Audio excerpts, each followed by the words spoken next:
Salutations sur Pump Therapy, on se retrouve aujourd'hui pour une séance upper. Pour détailler un petit peu, là je suis sur un format upper-lower, un format donc qui m'a été inspiré par la méthode Dogcrap, le split en 2 temps. Donc sur la séance upper, en fait on va faire tout le haut sauf les biceps, et les biceps viendront être calés avec le jour des jambes. J'aime bien cette répartition parce que je trouve que c'est une répartition relativement équilibrée. Donc ça fait un volume à peu près équivalent sur le haut du corps que sur le bas du corps, et ça évite d'avoir des séances upper beaucoup plus longues que les séances lower et donc relativement déséquilibrées. Avant de recommencer sur le format Dogcrap, avec des séries uniques en rest pause. Donc quand je dis série unique, en fait ça va être une montée en gamme, puis une série où on va aller tout donner avec 2 rest pause. J'ai préféré d'abord m'orienter sur un programme avec un peu plus de volume, à savoir un top set, un back off set, pour tous les exos upper, et pareil pour les exos lower. Donc ça va me permettre un petit peu de me mettre en route après la micro-trêve des vacances. Et étant donné que j'étais sur la fin de ma sèche, avec les vacances, je suis un petit peu revenu en arrière. Et puis là, c'était juste histoire de repartir propre avant de blast bien comme il faut cet hiver. Donc je me suis dit qu'ajouter un petit peu de volume, ce serait pas plus mal non plus. Ça me permet déjà de me remettre bien en route. Et également de pouvoir augmenter légèrement, très légèrement ma dépense. Et donc d'éviter d'aller puiser déjà trop d'énergie, d'aller déjà demander beaucoup à mon système nerveux alors que je suis toujours en déficit calorique. Donc pour commencer, normalement je commence par un incliné, très incliné sur une machine hammer. Là du coup dans cette salle il n'y en a pas de disponible, donc je vais me contenter d'un incliné sur une machine convergente toujours. Je fais cet exercice là, pourquoi parce que moi en fait j'ai pas nécessairement besoin de deltoïde antérieur, donc je vais pas nécessairement voir l'utilité de le cibler sur un exo de base. Donc je vais remplacer en fait mon exercice d'épaule par un exercice qui va aller cibler aussi le haut des pectoraux, et bien sûr qui viendra cibler le deltoïde antérieur. Donc d'abord j'ai chargé la machine pour une petite série d'échauffements. Je vais voir si le réglage est bon. Il n'a pas l'air vraiment bon. Donc je vais régler ça, toujours très important, le réglage sur les machines, puisque c'est ce qui va nous permettre justement d'aller exploiter la machine comme on le veut. Donc il y a des bonnes et des mauvaises machines, mais il y a aussi des mauvaises machines parce qu'on les a mal réglées. En tout cas pas réglées comme on voudrait qu'elles nous fassent travailler. Donc là je vais voir ce que ça donne. Donc c'est plutôt pas mal. J'ai pas mal baissé le siège, ce qui me permet d'avoir un angle quand même relativement bien incliné. Et donc il va aller se rapprocher quand même de mon incliné, très incliné hammer. Donc je vais faire une vingtaine de répétitions.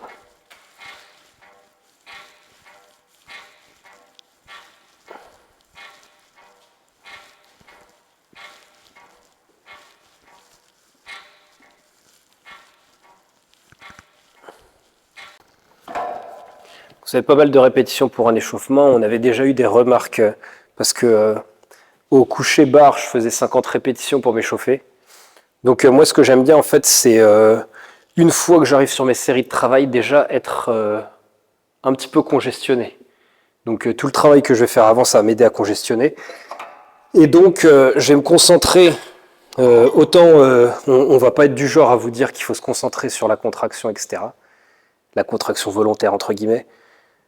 Par contre, sur toutes les séries d'échauffement, en fait, c'est justement l'occasion d'aller un petit peu travailler cet aspect-là, qui ne sera pas bénéfique si ça nous ralentit sur les charges, mais là, en l'occurrence, ça ne va pas nous ralentir sur les charges, vu qu'on est sur des charges très légères. Et donc, plus, en fait, je vais augmenter les charges, et moins je vais me concentrer sur cet aspect-là. Donc là, j'ai déjà fait une série de 20 très légers, et je sens déjà que ça commence à être un petit peu congestionné. Donc c'est plutôt très bon signe. Ok, donc deuxième série d'échauffement. Je vois que la prise, elle part d'un petit peu loin.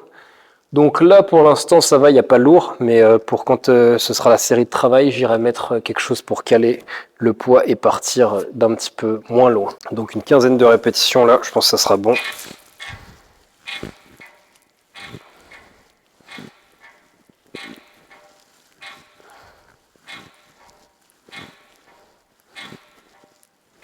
Donc là, je vais accélérer un petit peu la cadence après cette série-là, puisque je sens que Là, c'est des poids relativement très légers. Donc après celle-là, je rajouterai direct un 20. Et ça, je pense que ça me permettra de jauger ce que je suis capable de faire. Donc là, je vais partir sur 10 répétitions. Je pense que je vais être encore relativement facile. Et on verra ensuite combien je ferai sur la suivante.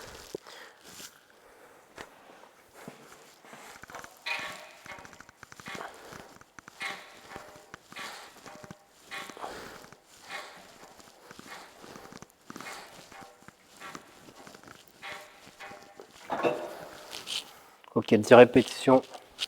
Toujours pas difficile. On va rajouter un 20 de chaque côté. Ok, donc quatrième série d'échauffement.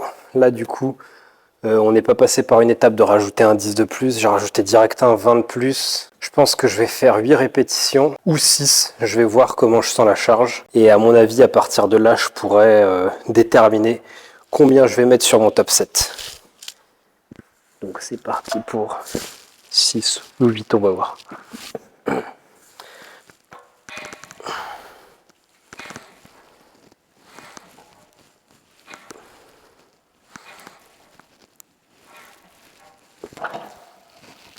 Je pense que du coup, le top 7 se fera avec un 20 de plus. Le top 7.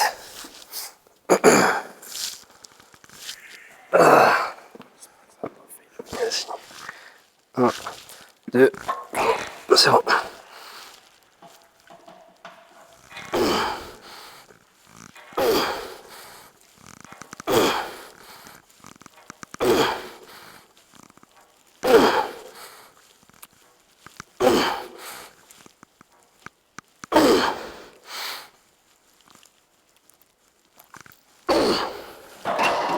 Chou. 8 répétitions. Du coup, pour le back offset, je pense que je vais retirer un 20 pour tabler sur pas mal plus de répétitions. Ok, donc là, on va partir sur le back offset. Donc, j'aurais pu retirer que 10 kilos et je pense que j'aurais pu faire une série d'au moins 10 facile. Mais en fait, là, ce que j'aime bien, comme je vous ai dit, que je suis dans une phase de transition, j'aime bien garder une série relativement longue. Donc là, j'espère que je ferai au moins 15 répétitions. Comme ça me permet de travailler un aspect lourd sur un exercice et ensuite, sur ce même exercice, d'aller beaucoup plus haut dans les répétitions. La série lourde va m'aider à potentier et donc on va avoir tendance globalement, en tout cas sur les premiers exercices, à mieux performer.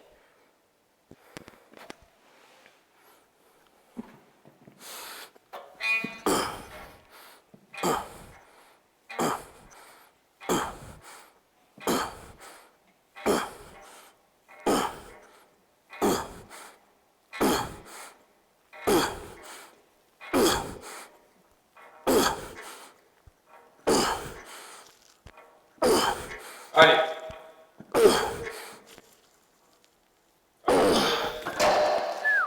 16 répétitions. Pas mal. Du coup, on va enchaîner sur un exo plus orienté purement pec. Alors, je vais vous dire ça tout de suite. Hop. Donc, ça va être le décliné hammer, qui je sais est présent dans cette salle.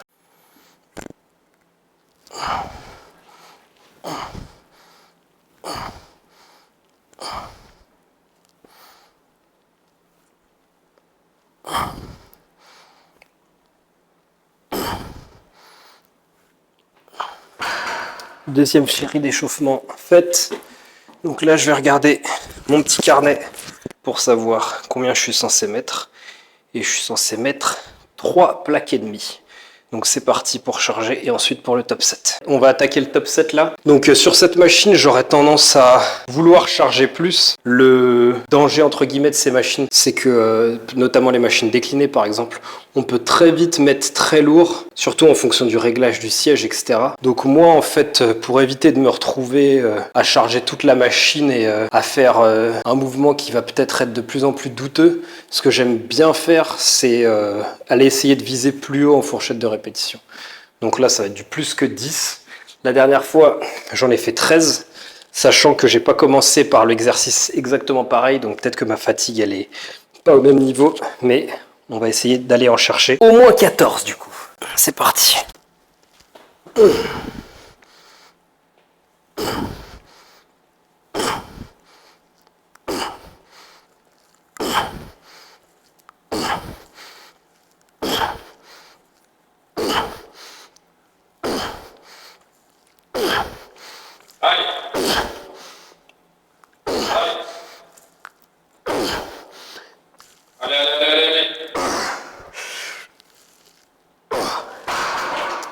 J'ai essayé d'aller en chercher une 15e, mais c'est pas la meilleure réussite.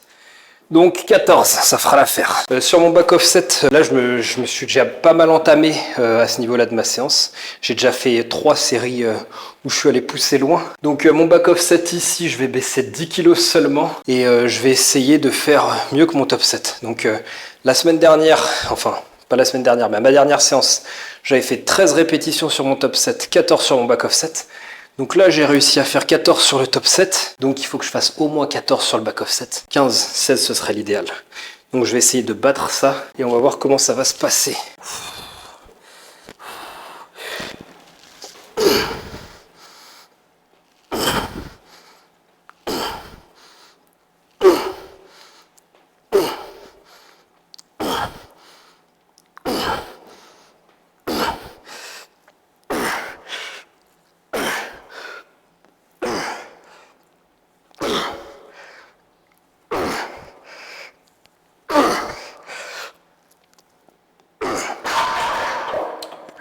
C'était dur. On va faire comme si c'était bon pour 15. Je suis pas très satisfait de la 15e. Donc je vais le noter et j'essaierai de m'appliquer mieux à la prochaine séance. On passe donc au 3e exo de la séance upper. J'ai pas trop détaillé cette séance, donc parce que pour moi ça tombe sous le sens étant donné que c'est une séance que je fais souvent. Donc l'idée c'est de commencer par un exo de base pec ou épaule. En l'occurrence, donc moi comme je vous ai dit en fait, je fais pas d'exo de base purement épaule, je vais toujours faire un développé incliné, donc sous différentes formes, que ce soit sur une machine, que ce soit sur le banc, halter ou bien à la barre inclinée. Donc je vais avoir tendance à commencer par cet exercice-là parce que comme on va avoir tendance à manquer de haut de pec, donc je vais préférer commencer justement par le haut des pecs là où je serai le plus fort, au moment où je serai le plus fort sur ma séance.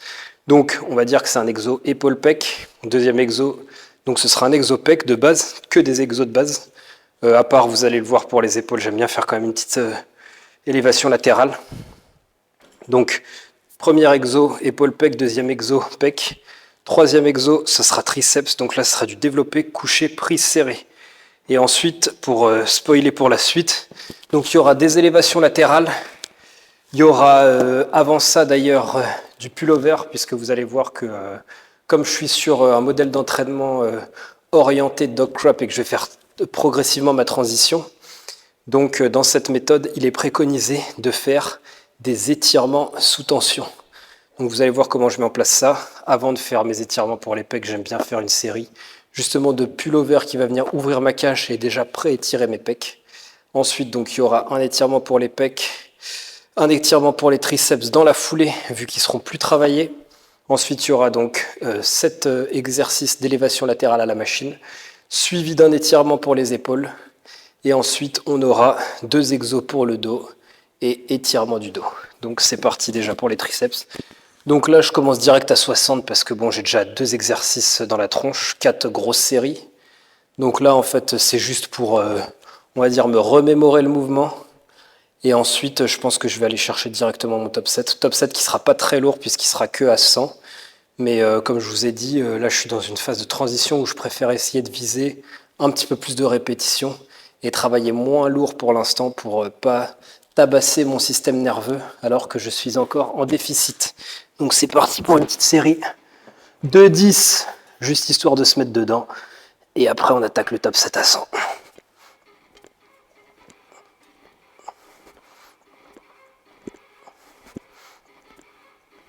Hop là. La dernière fois, donc j'ai fait 11 répétitions. Hein. On garde ces petites notes pour savoir ce qu'on doit viser. Donc, au moins 11 répétitions. On va voir ce que ça donne. Donc j'ai pas réussi à être très performant jusqu'à maintenant.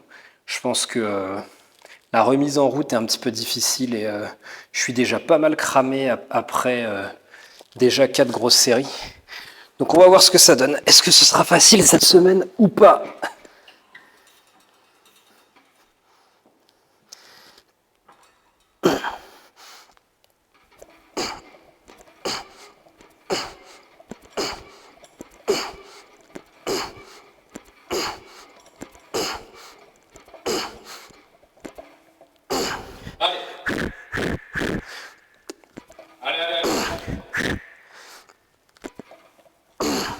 Voilà.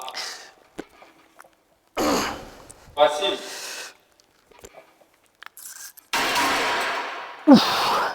14 répétitions. Donc, on aura battu malgré tout.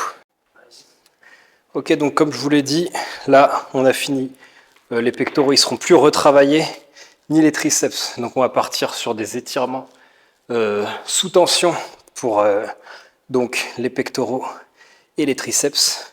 Avant de faire cet étirement sous tension pour les pectoraux, je vais d'abord commencer par une série de pullovers qui va pré-étirer, redonner de la mobilité au niveau de la cage thoracique. Donc, vous savez qu'on est friand des pullovers pour les pectoraux, quoi qu'en disent les rageux. Hop.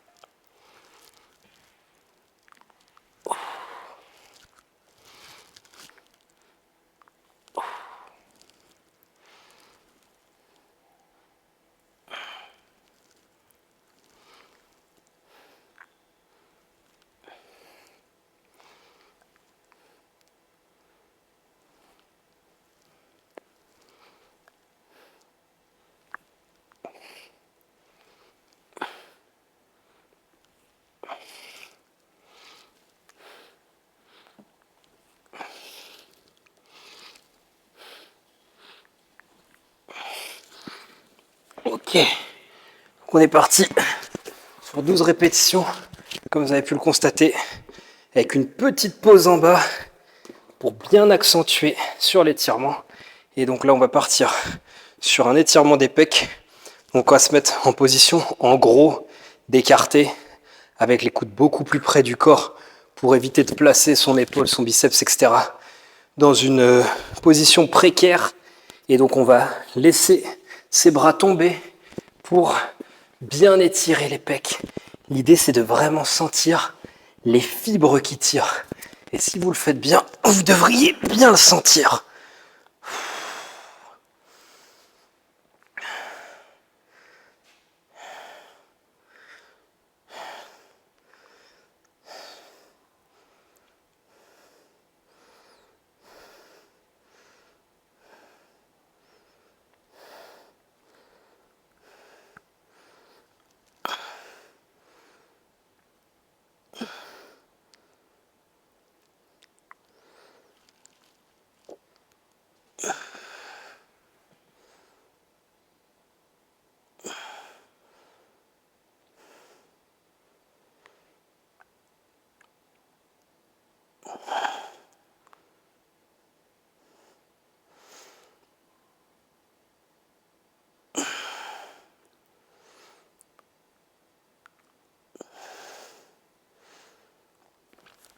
Ok, donc on essaie de tenir à peu près une minute. Hein. Moi je compte jusqu'à 60. Ça fait pas tout à fait une minute. Mais en tout cas, ça me permet d'avoir un temps à peu près équivalent à chaque fois. Donc le fait de s'étirer comme ça, il faut savoir que pour ceux qui aiment les études, c'est prouvé que le fait d'étirer un muscle avec une forte contrainte de poids, ça peut provoquer l'hypertrophie. Et deuxième chose, en fait, c'est que le fait d'étirer un muscle qui est déjà congestionné, ça va faire un effet d'occlusion et ça va venir piéger le sang dans le muscle. Donc, ce qui potentiellement viendra apporter un stress métabolique qui, en plus du stress mécanique, nous assurera une hypertrophie myofibrillaire et sarcoplasmique.